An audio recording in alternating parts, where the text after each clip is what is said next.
Good evening, everybody. Welcome to Shakespeare and Company. Can you hear me at the back? Yeah. Can you hear me outside? Yeah. Okay. Good. I'm very happy that the rain has held off. It's been threatening us all day, but I think we're in for a storm later tonight, and indeed we're in for a storm for the next hour or so. We have two of London's most impressive spoken word poets with us tonight. I'm going to give them proper full introductions before each of them performs, but before I do, please join me in giving it up for Salena Godden and for Scarlett Sabet.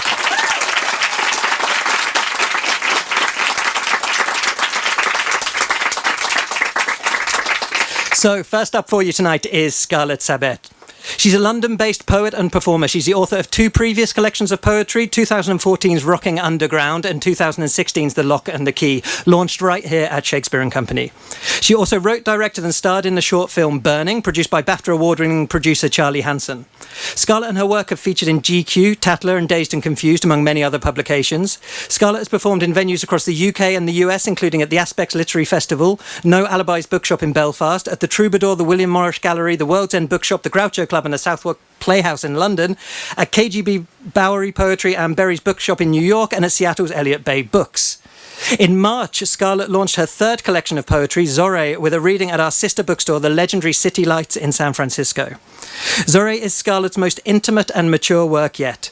22 poems abounding with unconscious visions and the detritus of dreams. An elegiac constellation populated with eclipses, volcanoes, and modern-day magi. Yet somehow, despite their symbolic depth, Scarlett's poems remain grounded in the gritty realities of the world. In the struggles of women, in friendships, in love that lingers and love that's lost, in the dissolution of childhood, and in the tragic personal consequences of war. The great Van Morrison declared that Scarlett was making poetry interesting again. I love both the intensity and the spiritual aspect she conveys. I'll wager you're going to love it too. Please give it up for Scarlett Sabet.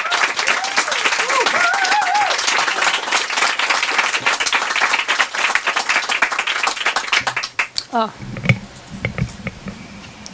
Thank you. Hello, everyone.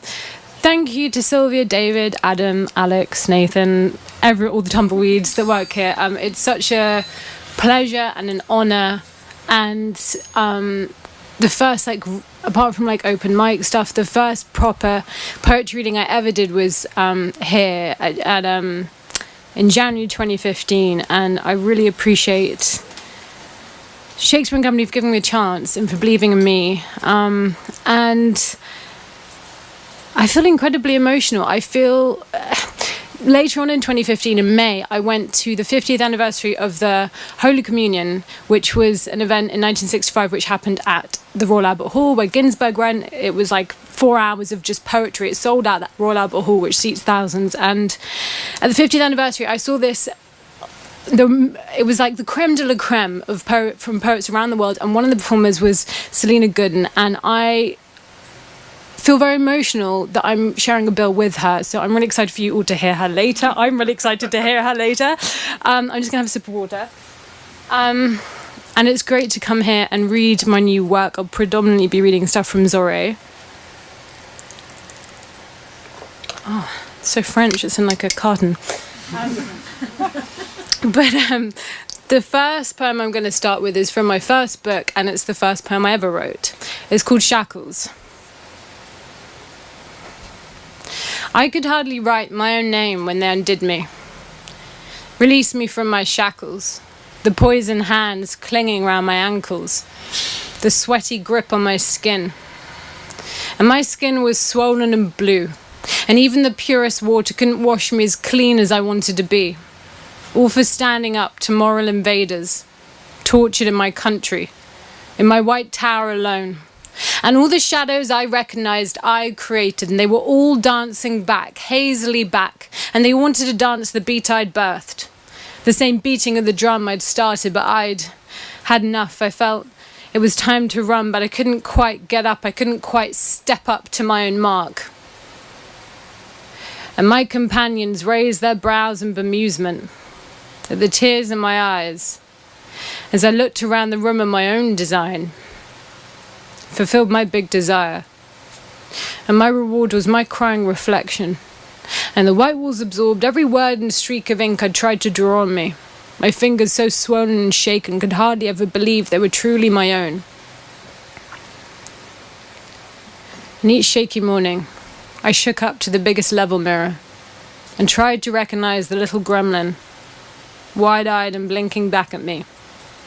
And it took me a while to remember how to walk. And it took me a while to remember my thoughts.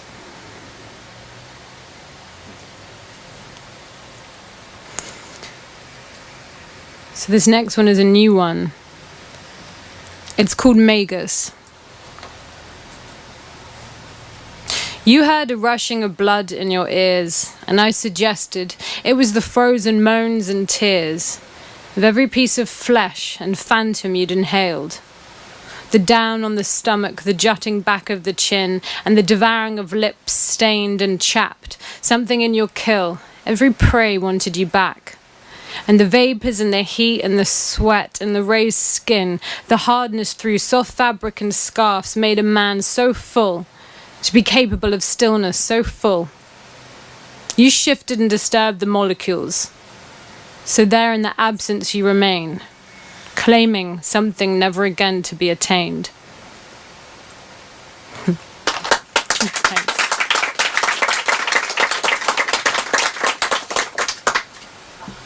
Thanks. So this next one I'm going to do is from my second book, The Lock and the Key, and I guess like spring 2016, I wanted to write this book that would encapsulate our times and had this epic poem, and it was like 20 pages of notes, and my writing was getting more and more illegible, and it was kind of getting sick of it. It just felt like a mess, but I was like, I'm going to do this, and I had some inspiration, and I'm mentioning this because I know that William Burroughs started writing Naked Lunch upstairs in the library, and when we were waiting upstairs, I put my poems on a book, and it was a William Burroughs book, so I like to think, obviously it's quite maybe he's cheering me on, but this is I'll dedicate it to him and Brian Geisen, because it's, with this poem, all the phrases, I ended up cutting it up, turned it over, mixed it around, and I was like, hey, it's not up to me, it's up to the universe, God, whatever.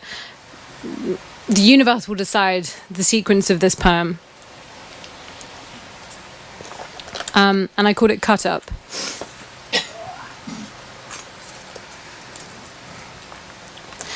Leading you into another fight.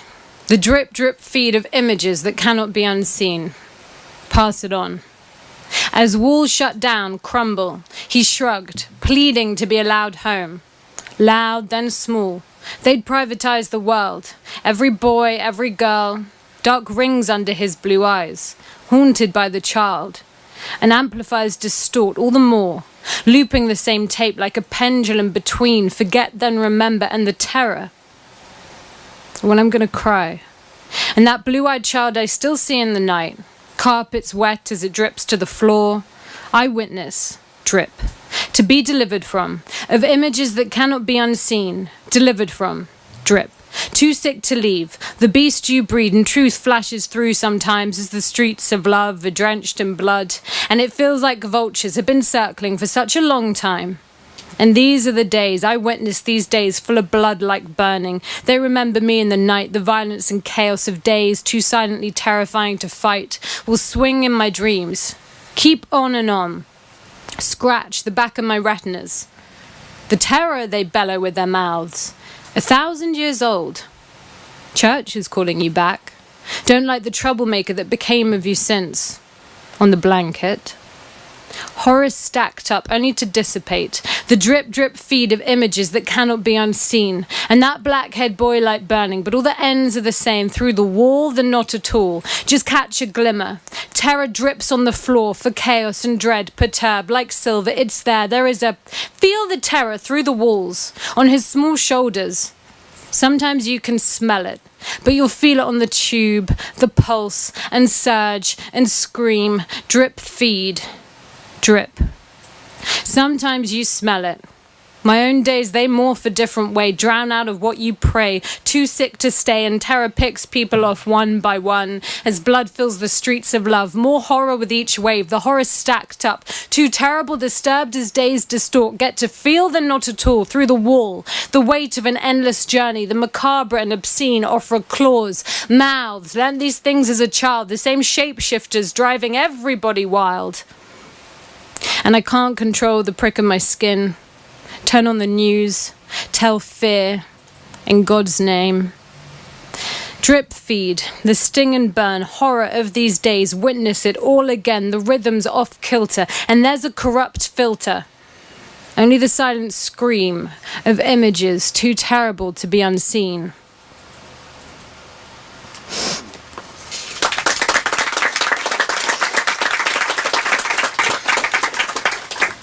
Okay, a slight change of pace with this next one. This is about sneaking into clubs when you're 16, which I've never done and don't condone. It's called Eating's Cheating, because if you know that phrase, I don't know, it's quite an inelegant English reference to the fact that it's quicker to get drunk if you don't eat, which is what, I don't know, 16-year-old logic. Anyway, it's called Eating's Cheating. And all through our teenage years, I was always more ribs than tits. And we layered all the years around us. Tiny black padded bras, stuffed with the only anticipation of womanhood we knew. Cumbersome, the pain stinging about my heart by the end of the night. Desperate in our bid for freedom, for a couple of hours, in the lilt of the weekend, trying to hit the climax of the night, to be the furthest from our families, in fact, anything. For a few moments, surely, we were touching freedom in the basement, the bass through my bones and the separating feeling of poison in my blood and the slow down dancing, viewing the beat in the air, the haze of cigarettes, smoke in my hair, my favourite top and shorts and the floor wet, neon light on the broken glass, and the hours between 12 and 2 last forever. And the bathroom stalls, showing bags UV empty inside before being allowed all three, banging on the door when we feel your favourite song from the floor, and it sounds like all the flesh we haven't tasted yet, just frenzied motion writhing in the centre, moving as he grabs your arm and you giggle, moving as he's holding you, the strobe you see his face for the first time, moving as your friend turns about his friend, moving as you walk down the stairs, giggle as he slams you down in the empty coat room, moving as you giggle, tell him the same age you gave at the door, giggle moving as he looks at you for something more, giggle moving as he shows you the wrap in his pocket, wide-eyed giggle, move back inside, skip away to know, even ever to know the innocence of a tease, giggle, skip through nights wild and unaccompanied on fire, giggle wide, skip through nights to dawn, chancing the first train home, skip through nights, all the danger outside, skip through clubs where foreign students will be found dead in a short while, and skip through all the grit of the streets, skip through all the grease back hair, eyes that stare, hands too intent, skip through reckless routes home, chaotic smashed on the pavement, swapping shoes with the most dangerous boy at school as he sat laconic on the street, stoned immaculate and amused, and skip through the camaraderie of motions, of your best friend, street shouting, her boyfriend's stained tears, feels like the ultimate year, the after party on the way home, all the photos in the road, water and assurance, and the triumphant haze of Sunday, looking past parents who ask but can't understand.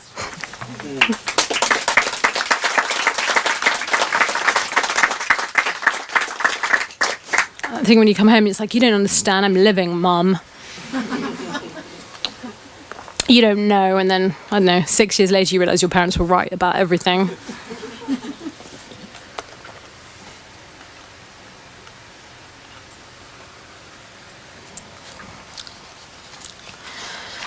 This next one, I didn't even want to write it, but I knew I'd have to. It's called Elegy for the Lost, That Which Never Was. I resisted you. I really didn't want to see you at all, diminished from the stateliness of my childhood. The smell of your silk and the wool of your embrace. The quiet, childlike sob from my mother in my ear, as I was claustrophobic, black cab bound, telling tales of morphine madness and the theft of your diamond from Jean-Marie, along with your dignity. How could I walk there? How could I not? The flesh and fire was there. It simmered and expanded, showed their landscape hot and cold, the starving of bones, the self-obsession of lust, the destruction of trust. This canvas was mounted and glazed, so it became comfortable in the long, quiet days. No room for anything else, so they only sipped water and hid their bread, Pangs of hunger felt best. It was theirs and it was silent, so they could never share it. It could never get lost or leave. And they made wishes beneath the beautiful trees. The gods held their egos and grief to every corner of the room, but the silence was worse, marked a turning and a birth. The fault lines irrevocably cracked. Till it's proven, you'll never be allowed to look back. So it is. You braced yourself for it all these years, and it tastes like loss of libido, implosion of ego, and a 4 a.m. of no messages in the spare room, bed springs and shooting pains, high street delays and train avoidance, and denial and indulgence. 3 sets of hands hold tight in an embrace. You'll repeat this ritual again, never asking for it, losing all appetite and oblivious of your reflection, running down platforms, urging complacent drivers, knowing and believing the agony and slowness of the passage of time, and watching misery cover laughter lines. Don't you know? Don't you know time will make us all fools? Your ego comes out too soon. But what about this is special? That which has happened to you. 3 observed in silence, bonded by their blood. The vines are dying, the gods are crying. They will only smile to themselves, the silent, frozen rage held at bay in their veins. I left you. My journey in observance of duty, not craving a youth with impunity. I packed California blue, headed on the train, savouring every stop. My packed bag, the segments of food regimented with each view. The cleansing of hills and forest views. The ambiguity of rain, spilled tea, eyes of strangers you didn't ask for on the train. Lilith in the midheaven slips out again. And the tomato soup in the horror of small train tracks. The baby rhythm of years past. Text to involve and include and fill love. Hiding the empty despair and sickness of dutiful love. All of your food is useless to you. So don't even try. You can't own the hours this time. Just inherently hold the sickness and drowning, the smothering weight of grief. Pray for pure tears and pray to be relieved of the ambiguity of split loyalties. You bought your ticket. You sat on the top deck. Saturn in Sagittarius felt you were right. All the quests you had to make in the night. The wind whips by you in 15 minutes, voiding the hours you remembered in previous years. Knowing your primal home, small and unrelenting, it sent for you. Made a mockery of city life, and forced you to spend 2 nights in rooms which hold sad peach bathrooms, in nights that get dark so soon, so far up the aisle you are. And in the morning you're cold, but you'll sweat through your clothes. You'll need to hold but can't be touched. You wait in agony during the bureaucracy of tea and the silent judgment of wine. You wait in agony till it's time, applauding people you don't know. Your hourly allotted tears are here, and it makes sense now. The lavender and blue of the hills sent for you. And Saturn and Capricorn sent for you too. The wet, damp aisle reminded you of when you were a child, and life begins and ends with this tree, the view of the sea, the secrets of the Freemasonry. Don't you know? Don't you know this land sent for you, hammered home what it's meant for you?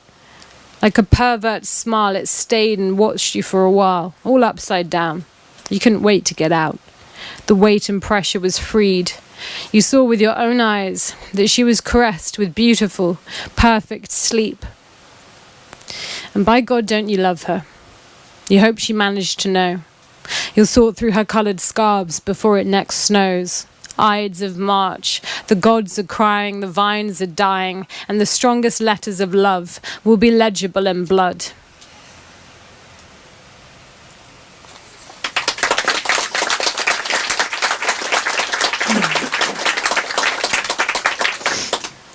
Amelia Earhart said that fear is a paper tiger. It looks scary and intimidating, but it's not real. So I took that for the title of this poem, Paper Tigers. Her wet kiss sent a burning, ringing in my ear, the touch of her lips smeared about my face, the severity of her hair and the pallor of her skin, and Alice. I thought of you by the river, on the wrong side of the river. The clouds, plumes of blood in your lungs. All the summers and winters you'd emerge to me, tumble back. You framed your paper tigers and heroes, till one day the furrow between your brows grew, deepened after November. While I was high up in the corner of a rainy city, you were boxed in the square of your dreams. Smashed images came to be broken shards of glass on your floor, and the summing up in lines of what you could bear to tell me of that time. The madness of your sanity made a martyr of your desire, the hellishness of your paradise, Alice. I want for you something nice. Alice, I thought of you in Paris. The shop that opened one day a week, the handmade books blocking the view of the street. Alice, your paper tigers have stepped down from your screen, and I thought of you at the Centre Pompidou, the road stretching out before me, and you with the clouds in your lungs and the shadowed shell of your face which my eyes could barely bear to trace, and the hurt and the desire to replace that with love. But I can't touch it. Beneath the surface where your deep waters lie, all the nights I knew you'd cried, and the waiting rooms, broken lurching, untouched food, and the alignment of your stars, the way you trembled beneath the weight of them, and for every star there was a tear, making salty the hot chocolate in your lap that I bought to make up for the fact that Alice, it was I who brought you here. Stabbing pains in your side, the desire to survive, the fractures of your love, the lurching river beneath your feet as you scrubbed the boat till your hands would bleed, mingled blood and revelations that crossed your love. Till dark clouds started to dissipate and the paper tigers got damp with rain. You bloomed back golden fringe and skin against London's sky and you smiled, leaned back in the first way I'd known. The furrow in your brow filled out. You found a dark compass in your hand, held it to the light, lost and found. Small clouds remain, but the lurching begins to fade. Now you move towards me how I remember you, moving through the crowd to find me, your voice down the phone, sweetie. Eyes spread out, looking up, Alice, that's how I remember you. Cut out your tigers, cage them yourself.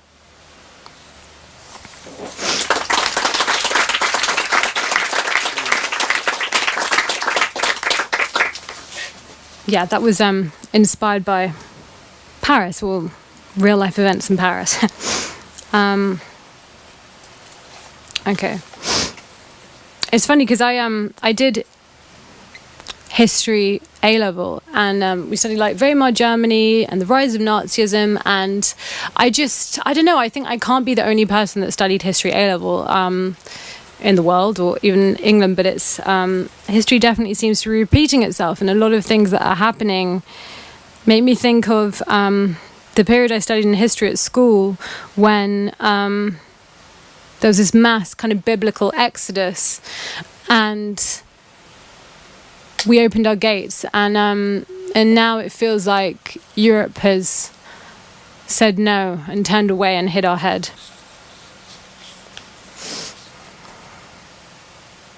This is called the fifth circle of hell. The jungle is overgrown. Chaos and despair engulf. It's creeping over cleanliness and order like lace. The visible haze, some semblance remains. Commit your rituals to starve off the insane atmosphere. Plastic flaps in the breeze, offers made in the shadows, but while they avert their eyes burns the fire, the pure desire to survive. Just as you sit neat and clean, you're too human too, so blatantly human. Hunger and desire and hope, and fire and tears. How did we get here? You swam from the fifth circle of hell. And what more is a few more weeks ahead, just another stretch of water ahead, cars and blankets and accents and aid. But sometimes the mud whispers, you don't belong here. You swam from the fifth circle of hell. How long does limbo last? Accents spluttered over the mud-flecked grass, and here there is tea and warmth. You swam from the fifth circle of hell, and there's another stretch of cold water before you are released, so think before you speak. All these whispers and rhetoric and ruminations and waiting. You swam from the fifth circle of hell, and waiting. You kept moving and walking from hunger and railway tracks before the decay sets in. And the apocalypse is now. The pharaohs have coins in their ears, too early to hear. Sweating private school vest to Aleppo from your black door sealed nest. The blood stain on your fingerprints, they were inherited. And you raise eyebrows sincere as wifey tucks her hair behind her ears, shuts her eyes and smiles. The hunger in you isn't even your own. A whole race and generation lost. Childhood dreams, remembrance lost. All weddings lost. All villages lost. All of the rubble from your homes lost. And to play in your front garden unbombed lost. To text the one whose smile you feel in your stomach and their eyes lost. Beneath dust and street tents and shacks and you don't know how to remember to look back and it's lost. So, you swam from the fifth circle of hell. And the water wet and strong and deadly. You came this far, so don't tempt me. The plastic that burns, or the plastic that's sunk. Orange bloated ribbons hung, and the damp water in your shoes, but you keep walking as it rubs into you, till mud and water on your shoulders ache, electric, burning, free desire from dawn till the shore. Shut your eyes at night for blood and water. Wake up in the morning and hold a dictionary in your hands, remembering blood and water, hell and high water and motion, and the strange taste of salt and tears and sea in your eyes and mouth. You swam from the fifth circle of hell for more water and waiting and blood and hell. And human, I am human. Human, we are human. I'm a human being too, and I once was as clean and ordered as you. So don't cage my bones. And remember, love has different tones of dialect, and to be borrowed is not to own any land. And it can all be in hand, and it's all just for now, just for today and today. And pass it on to keep what you prayed to have remain.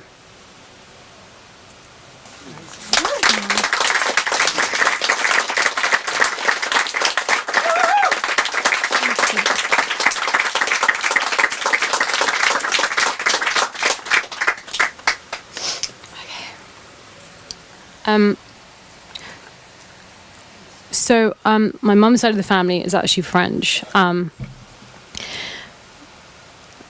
I guess like a lot of people in this room, my grandfather was under occupation by the Nazis, and it changed and ruined his life forever. And my other grandfather died he was a general, he died in service. So I always think of those two particularly on Armistice Day. And this particular poem I wrote in the week of November 2016, the week when Donald Trump was elected, the week Hillary Clinton was not elected. It was the week that Leonard Cohen died.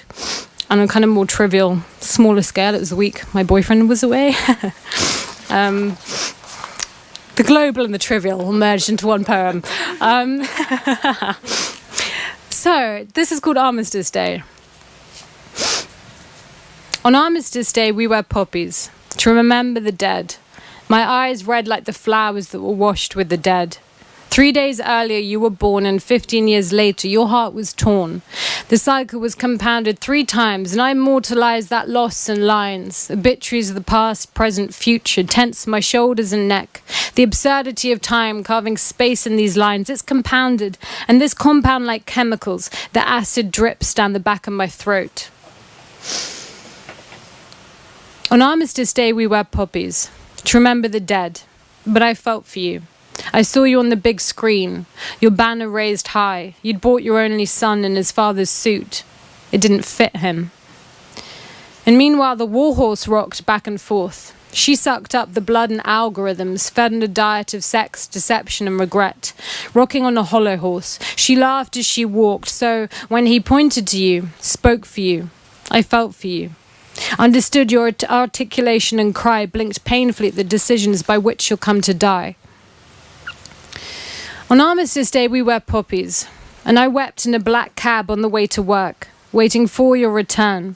My face anchored to the palm of my hand, eyes crumpled into the stinging of coffee grains on a 10 a.m. tray. On Armistice Day we wear poppies, but I didn't cry until another poet died. Looking into his eyes, I can tell he smiles when he cries, he sings and sighs. With the passing over of hands, we turn over another man, and all the ladies stand, eyes red and swollen, perhaps in the way he would have chosen. On Armistice Day we wear poppies. Poppies awash your feet, lapping at your legs, splitting open at the head, excreting and weeping. So, in August, after the very first time, I rose heady from the first time, my lips swollen and pink, from where you'd repeated your kiss.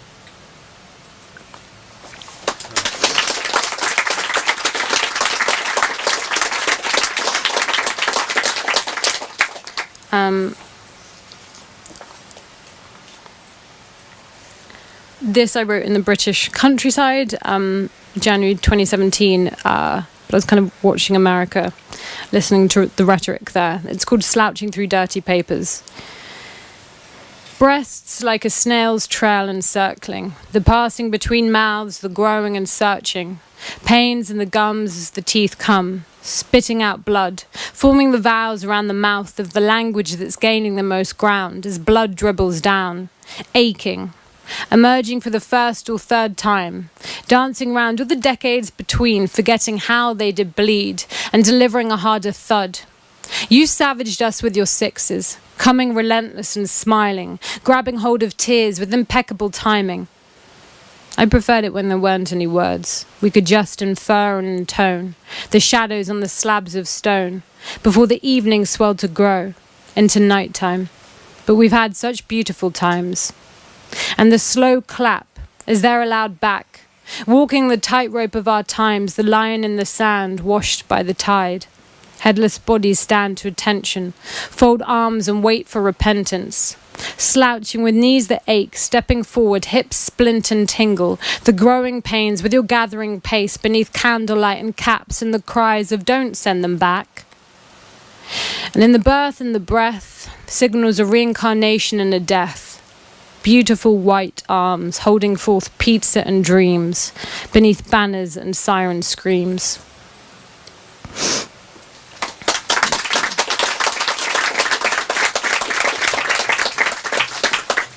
Okay, this is called Possession, and it's about being possessed. Maybe our souls are haunted by sainted bodies who didn't fit their own time, but have come to be fleshed and bodied as we align. All that will come to pass is more than you or I could ever ask. They couldn't get it right in their own time, so they're borrowing the stars from these nights of mine. When things so physical come to pass, how is it that which is spiritual screams the loudest, screams with splattered blood, with every physical manifestation of our love? These nights are the hottest, making rivers down the meridians of our bodies, and in this trance-like state, something in us awakes. My soul rises as I get closer to you, and I feel you rising too. Step evenly, every elegant line of your body, the fold in your arms, and all the magic about your fingers and wrists, as you tap into existence, things which do not yet exist.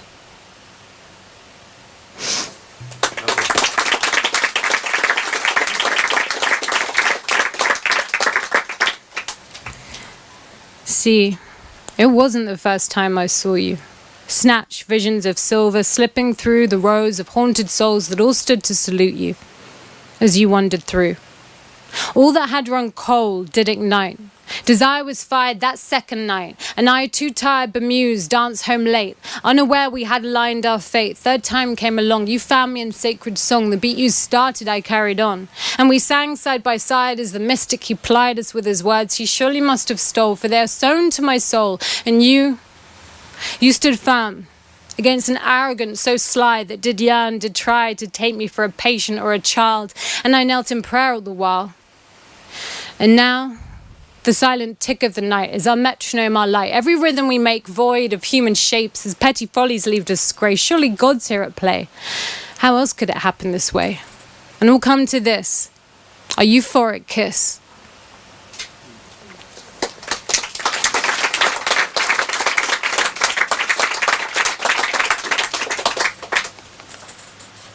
Okay, it's been such a pleasure to do this and say these poems and to see it so full and just be here. And so this is the last poem I'm going to do. It's called Rocking Underground. It's in my first book, and a bit of backstory. I wrote it on a Sunday night. It was kind of a Sunday night when I was like, oh God, I was having a bit of an existential crisis. My laptop had broken. I couldn't afford to buy another one. I'd had an argument with my dad. He'd hung up on me. I was on the district line on the tube going back home, and I was reading Walt Whitman, Leaves of Grass, which is a beautiful book. But on that evening, I was like, you know what, Walt, this is not my reality today.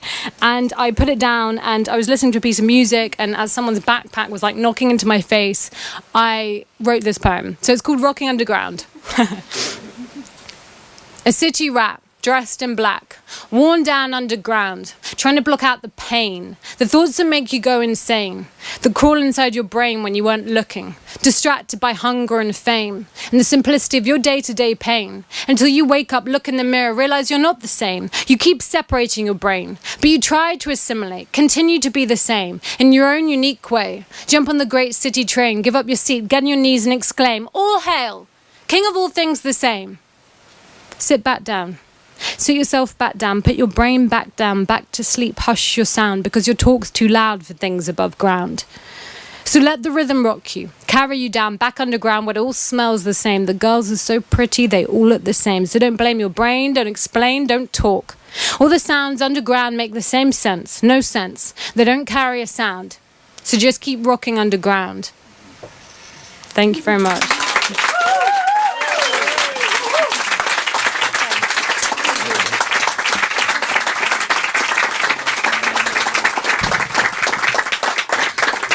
Told you so, didn't I?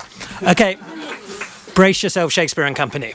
Salena Godden is one of Britain's foremost spoken word artists whose electrifying live performances have earned her a devoted following.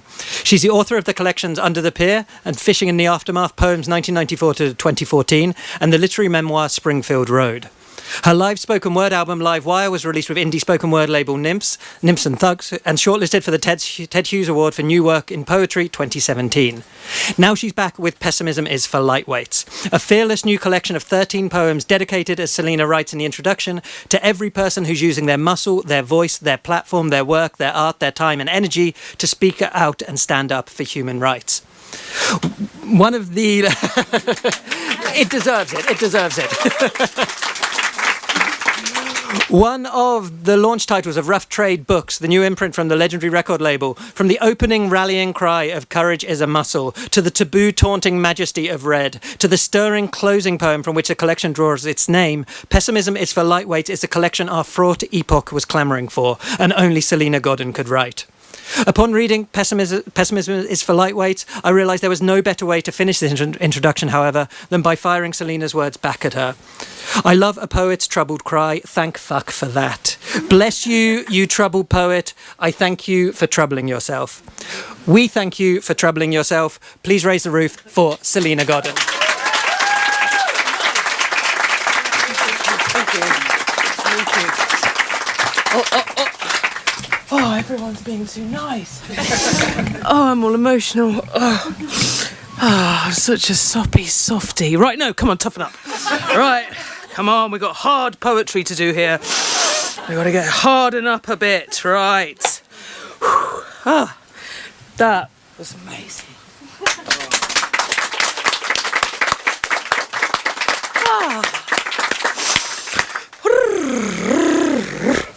Blimey, okay. Emotions. I'm having feelings again. Funny, isn't it? Feelings, nothing more than feelings. Whoa. Okay. Okay, since you, where have you gone? Since you mentioned it, I'll start. I wasn't going to start with this, but I will because you mentioned it. Courage is a muscle. Courage is the muscle we use when we speak.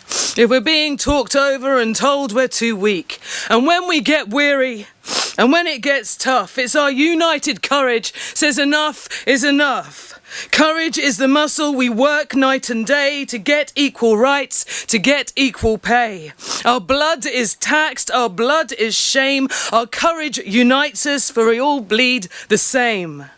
Courage is the muscle we flex when we must. Courage is the muscle for truth and for trust. Courage is the muscle we use when we speak, when we're being walked over, talked over, and told we're too weak. And when we get weary, we march side by side. 100 years, 1,000 years, we're still marching. With courage and with pride. Thank you.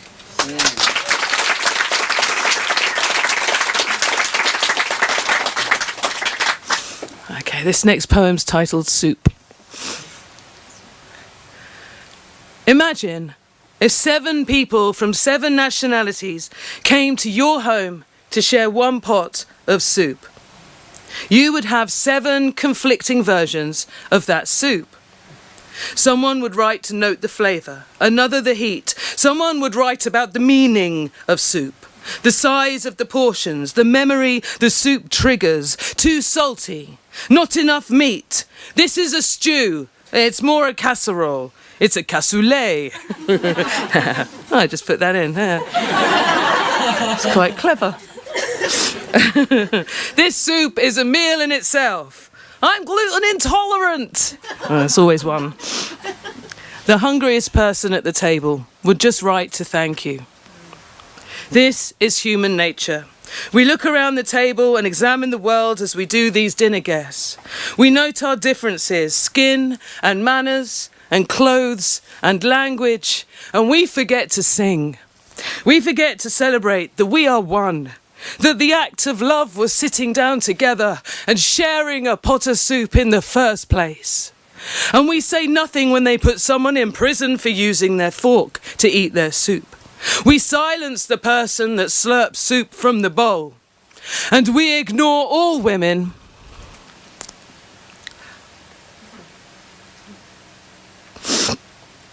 Because what does a woman know about making soup? Some around the table demand bread with their soup. Others feel entitled to the whole pot of soup just for them. And there is always one who will piss in the soup. So the soup is ruined for fucking everyone. Donald Trump. Sadly, this is all human nature too. I am too sad to finish this poem about soup. I'll just say I have so much to be grateful for. I'm so lucky. I have a warm kitchen. I have a pot. I have some vegetables. Today, I'm gonna make time. Today, I'm gonna make love. Today, I'm gonna make soup.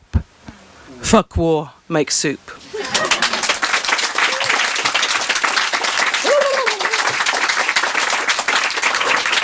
Okay.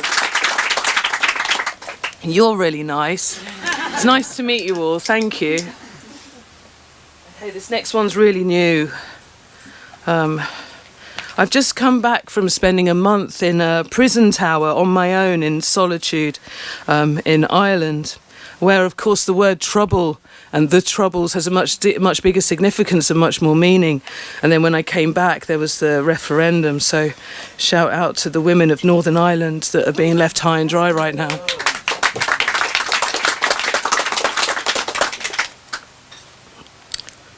Sorry to trouble you. They call them the troubled poets. I love poets who are troubled. Poets causing trouble and troubling other poets. Poets troubled by drunkenness and nightmares and insomnia. Troubled poets, troubled by depression, heartsick, isolation. I love troubled poets, troubled by poverty, troubled by hunger, writing poetry by a tea light with a stolen job centre pen, a spider for an audience, a cigarette for heat, drinking cooking lager.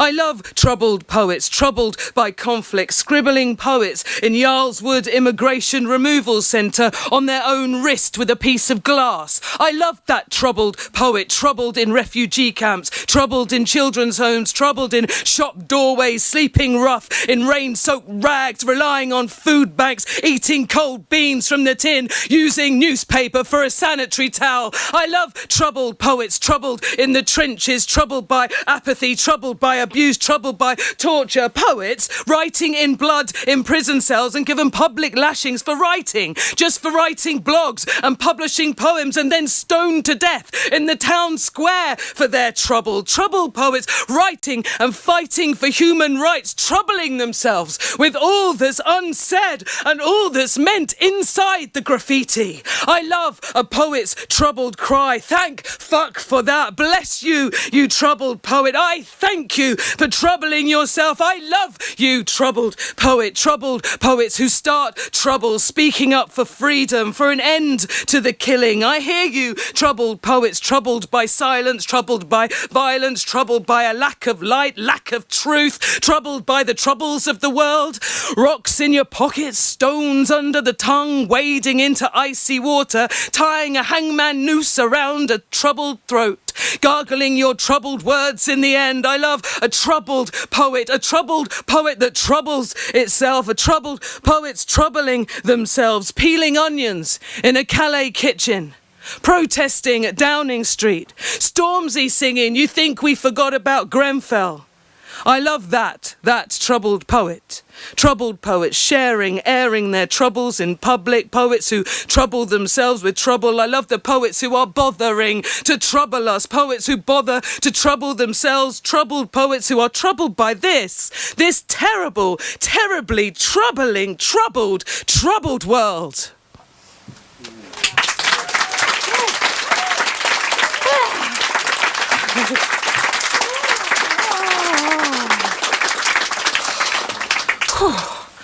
Takes a lot out of me, that one. Okay, this next one was is a conversation with a friend of mine. I was just trying to understand the other side a little bit.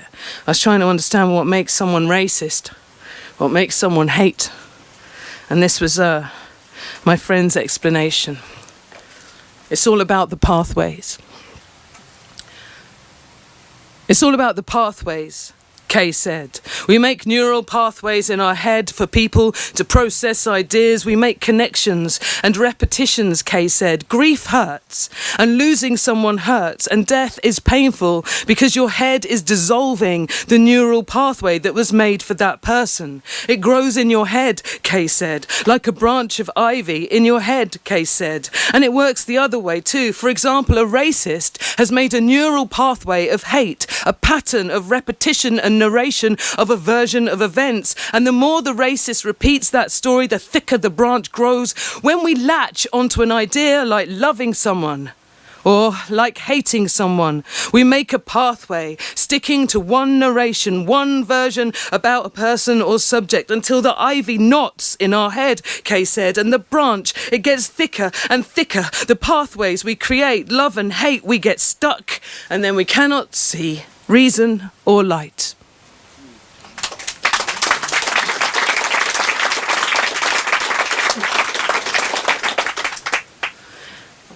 This piece is called Sushi. Why is that funny? Okay. I have to go into a different brain. Okay. Do you remember the first time a man fed you sushi? It was a long time ago. Do you remember? He took you to the new Japanese restaurant, a bright and gladly lit place where the food goes round and round on a conveyor belt. Do you remember watching the food going round? Each plate of food assembled on the rainbow plates, just like the pictures on the wall. Do you remember the first bite, the first taste, the snap of pink ginger? The tuna was red as watermelon, but the texture, it was like his red, wet tongue, but cold, raw fish. And then the hard slap was wasabi, the sting, your nose tingling with blood. Do you remember the first time he hit you? Do you remember the first time a man hit you? Do you remember the first time you had sushi? The first time you were slapped? Do you remember the shock of the first time you were slapped by a man? Do you? Do you remember the heat? Do you remember the sushi? Do you remember your hot cheeks stinging? Do you remember the pop of the orange eggs? Do you remember the first time you had sushi? How strange is hot wine, though? You said, hot wine? How strange is hot wine? It's not hot wine, he said. It's sake. Not hot wine, sake. So embarrassed, red cheeks. Do you remember? Do you remember? You said sorry. You said sorry. You said sorry the first time you were hit by a man. Remember how you apologised and how he cried and you said sorry again? And then he went very quiet and very thundery and you felt very guilty in his weather. Do you remember his weather? Do you remember the guilt? Do you remember how you felt the first time you made a grown man cry? You made a grown man cry for hitting you. He cried. Do you remember making a grown man cry? Do you remember you did that? Remember the first time you saw a man in tears? How you'd never seen a man cry before? You didn't know that men even cried like that. You know, a bit like girls, shaking shoulders, eyes all full up of sad and tears and plop, plop, plop, tears weaving down his big grown man bristles, his rough man cheeks all wet, and it was all your fault. You made him cry, you did this. He loves you so much. Sorry, you said, your cheek still hot, the inside of your arms a bruise of him holding you, shaking you like a wet dog, shaking you blue bruises, purple bruises, green bruises, all the colours down the inside of your arms, bruises and fingerprints. You could see all the colours, you could see each fingerprint in the bruises where he held you tight and shook you, and it's all your fault. You're too willful. You'll lose him if you aren't careful, because he's 10 years older than you, so he knows what real love is, and he paid for dinner, and you had sushi, and it's posh, and it's raw, and it's fish, and you didn't know that sushi was raw fish because you're fucking 15, and he's 25, and he just knows things about the big wide world. And later, he was all drink it up, drink fast, eat this, eat that, eat this, eat that. Your mouth all stuffed full and swallowed it up, didn't you? You swallowed it all up to please him. You swallowed it all down to show him what a big girl you are, what a good big girl you are. Do you remember the sashimi tuna tongue? Do you remember the first time he hit you, pulled you, pushed you? Do you remember the first time? Do you remember the first time a man hit you? Do you remember the first time, the last time, the first time, the last time, the first time, the last time? Red, raw, sushi. Remember the first time, remember the last time, remember the first time, remember the last time. Let that be the last time.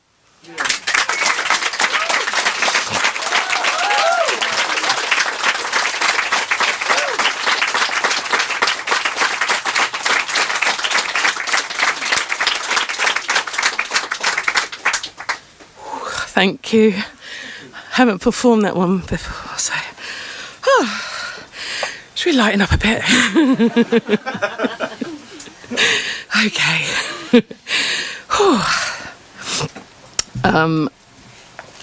This poem is titled I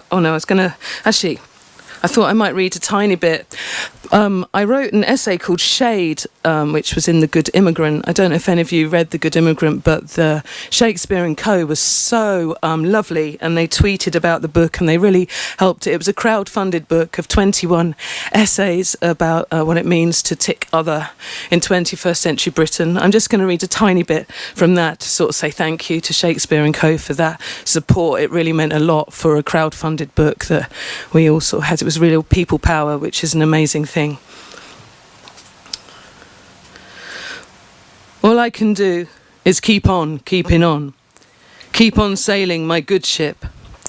Human colour is the colour I'm truly interested in. The colour of your humanity.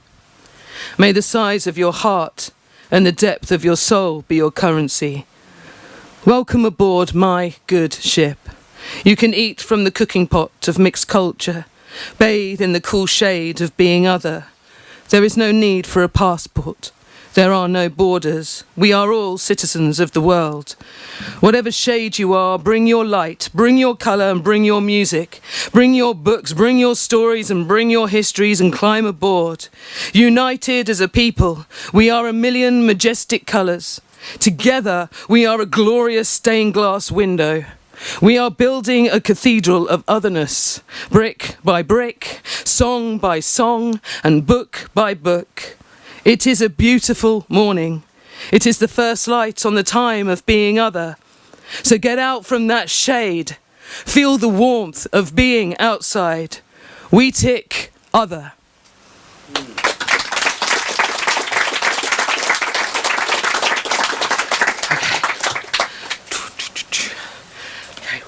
My legs spread for this one. This next poem was donated to Nasty Women, and so anyone here? Have we got any nasty women in the audience? That's what I want to know. Okay. So this piece is called Red. There's a lovely film of this on YouTube, if you like this poem, that I made with my partner Richard, which we basically, my entire garden just got covered in fake blood. It was like all over the roses. It looked like a massacre had gone on in the back garden, but it was just a bit of a heavy month. Okay. You should see what I made red. You should see what I made red. You should see my art. Look at my beetroot chutney. Look at me in my soupy, soupy pants. You should see me now, on all fours groaning, rocking back and forth on my haunches, breathing into it, breathing out of it, clinging to a hot water bottle like a life raft, low frequency cramps punctuated by knitting needle cramps with an extra kick and prick like a scissors jab and snip inside my bloody hole. And the product is like blackcurrant jelly, red currant syrup. You should see what I made red. You should see what I made red. You should see my art. Come see my art. Look, the sheets. I made all the sheets red. All the bed, a pool of red heat. And in the bath, there are floating globs. Chunky bloody marmalade. Black cherry vomit, farmhouse strawberry jam. I'm having a very heavy time, man! But it's all right, I won't make any fuss. It's all right, just leave me here to drown in my own blood. I won't make any fuss, just leave me here to die. Just leave me here to bleed to death. You should see what I made red. You should see what I made red. And I mean real red. I mean vivid red, like black cherry juice, kidneys in my frying pants. My pyjamas are a butcher's apron. Do you know once, yeah, I used a whole packet of pads in one day. A whole packet of pads. Come on, that's remarkable. Where is my trophy? But if I was a man, and if men had periods, I'd walk into the pub, I'd throw the empty packet down on the bar and go, I'm having the biggest one! I used a whole packet in one day! And all the men in the pub would be like, good going, Billy Bob! You're a really big Billy Bob, going big heavy bleeding Billy Bob! I sure did good! I don't know why Billy Bob's got that accent, but he has. And he's having a very heavy time of it. In the movie of this month, I would be played by Bruce Willis. Bleed hard. But this blood does not come from violence. This blood does not come from murder. This blood is not my death. There are no bullets or knives. This is no wound or sickness. This blood is not a weakness. This blood is my moon, my time. This blood is just me. And yet this blood disgusts us most. More than any blood, more than the blood on the hands of man's bloody war. This blood disgusts us most. This shameful blood, this quiet blood, this shh, don't mention the lady blood, shh, don't mention the blue lady blood. Why is it blue? Blue lady blood. Don't mention the blue, discreet blue lady blood. And yet we must all pay tax for this blood. Every month we pay tax to bleed. This blood of ours is so disgusting and yet also so taxable. And that tax goes to anti-abortion charities. We're hemorrhaging women's rights. We're paying to bleed away another woman's choice. The tampon tax goes to battered women's charities. It's literally blood for blood, bleeding for bloody battered women. We're taxed to bleed, to bleed, to bleed, to bleed and bleed and bleed and... Well, I'm going to get my money's worth. You should see what I made red. You should see what I made red. You should see my art. The bathroom, the bedroom. I'm going to make the whole world red. You should see what I made red. You should see what I make red. You should see me see red. Anything you can do, I can do bleeding. I can do anything dripping with blood. Anything we can do bleeding. We can do anything dripping with blood. Yes, we can. Yes, we can. Yes, we can. Yes, we can. Yes, we can. Louder. Yes, we can. Yes, we can. Yes, we can. Yes, we can. Give yourselves a round of applause. That's fun. Thank you.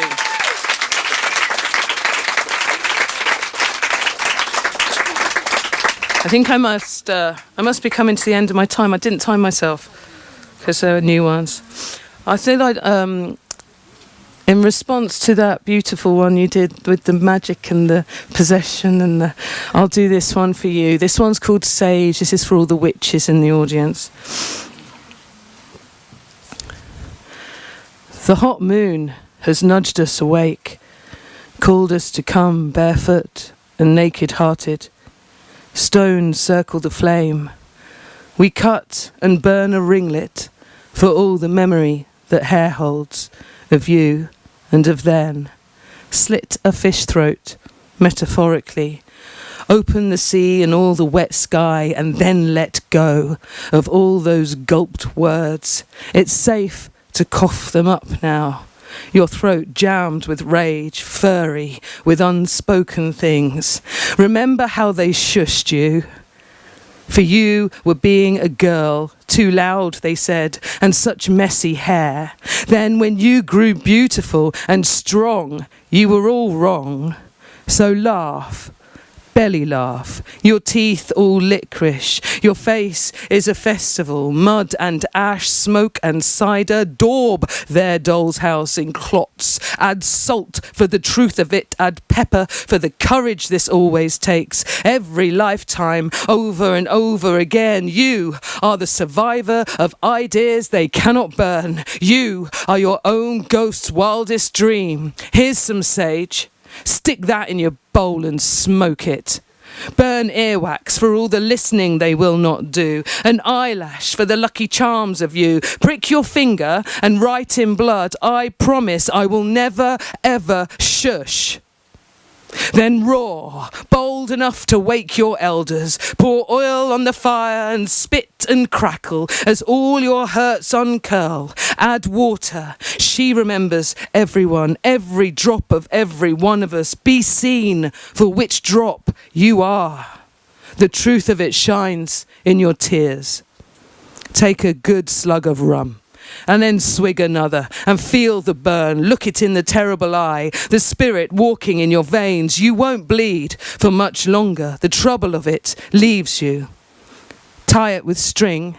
Place them feelings in that doll's house. Lock it nice and neat and miniature and watch it burn. Hot, orange and true. You'll never shush or shrink. Finish the bottle of rum. Leave none for the dying stars, nothing for the postman. Bloody moon, midsummer furious beauty, in a world that never changes, so march forwards. I promise I will never, ever shush you. We hold hands. Love shines brightest, just then, as the moon sets. Since all this blood began, we never, ever give up.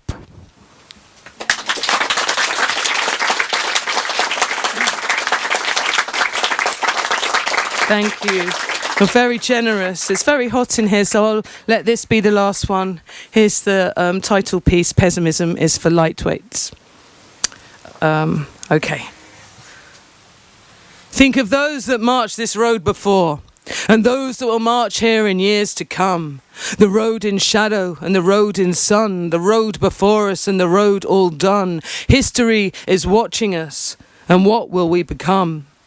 This road is all flags and milestones, immigrant blood and sweat and tears, built this city, built this country, made this road last all these years. This road is made of protest, and those not permitted to vote, and those that are still fighting to speak with a boot stamping on their throat. There is a power and strength in optimism, to have faith and to stay true to you. Because if you can look in the mirror and have belief and promise you will share wonder in living things, beauty, dreams, books and art, love your neighbour and be kind and have an open heart, then you're already winning at living. You speak up, you show up, you stand tall. It's silence that is complicit. It's apathy that hurts us all. Pessimism is for lightweights. There is no straight white line. It's the bumps and curves and obstacles that make this road yours and mine. Pessimism is for lightweights. This road was never easy or straight. And living is all about living alive and lively, and love will conquer hate. Thank you. Thank you. Before I go, can I just do a thing, because it sounds really funny? Can all the men in the room in a minute, in your deepest, most pessimistic voice, go pessimism? All right. And all the women shout, it's for lightweights, okay? Or, yeah, because it sounds really funny. Okay, men. Pessimism. Women. It's for lightweights. One more time. Men. Pessimism. It's for lightweights. It's for lightweights. It's for lightweights. It's for lightweights. One of these days I'm going to get that orchestra going. It's going to be wonderful. Thank you so much. Thank you. Stay. Scarlett, come back. Come. So this is normally the moment where I say, come on people, poets have got to eat, buy Pessimism is for Lightweight, buy Zoré. This is normally the moment where I say we're going to lock the doors and we're not going to let you out until you go to the tills and you buy a copy of each of our guests' books. But I think after those two performances, I'm not going to have to convince you. So we will keep the doors open. We will be serving wine. But please do go to the till. Please do pick up copies not only of Zoré and Pessimism is for Lightweight, but we in fact have the whole range of rough trade editions launched really just in the last few days. So have a look at them, get to know the collection. It really is something special. We also have Salena's backlist as well. We have some of Salena's vinyl, so take a look at that. But please, I'm sure Scarlett and I'm sure Salena will be happy to sign books for you. But one more time, please join me in giving it up for Scarlett Sabet and Salena Godden.